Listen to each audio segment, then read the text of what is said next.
Today I'm going to talk about biofilms. Now, biofilms, a lot of people don't know what they are, but they're involved with chronic and recurring infections. So people who have, I feel sick all the time, I see patients all the time. They come in, oh, I feel sick all the time. Or, hey, I get sick, I take a antibiotic, I'm well, I get sick again. And that's a recurring infection. And so that's problematic. You don't want to be sick all the time. Maybe a cold once a year, but you shouldn't be getting sick all the time. If you're sick all the time, there's a problem with your immune system.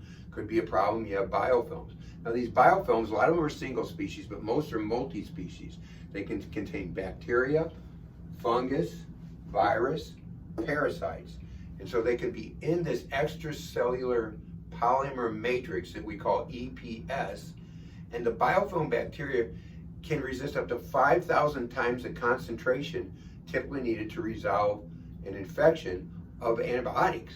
So that's a big problem.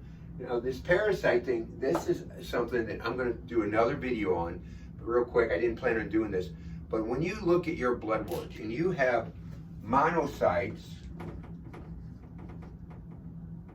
greater than 7, eosinophils greater than 3, and basophils greater than 1. If you have any one of these, you have to be thinking parasites. But if you have all three together, that's probable parasites and can be biofilms. So that's a big problem. Now, antibiotic resistance, huge problem these days. It's getting worse and worse. The bacteria adapt into the antibiotics, and so they won't kill them off. And so they're making antibiotics as quick as they can, but they can't stay, it's hard to stay ahead of this antibiotic resistance. So there's a problem also with repeated antibiotic use. You're killing the gut flora. 80% of your immune system is in your gut. It's in your gut flora. And when you take people who get sick so much and have so many antibiotics, you're continually killing that gut flora, and that weakens your immune system. So in those cases, we build the gut flora back up, prebiotics, probiotics, some other products that nurture that and cause it to reproduce itself. So the National Institute of Health says 80% of chronic infections are biofilms. Nosocomial infections, which are infections you get in the hospital, like from a catheter or from, say, a prosthesis or whatever, those are, they say 65% are biofilms.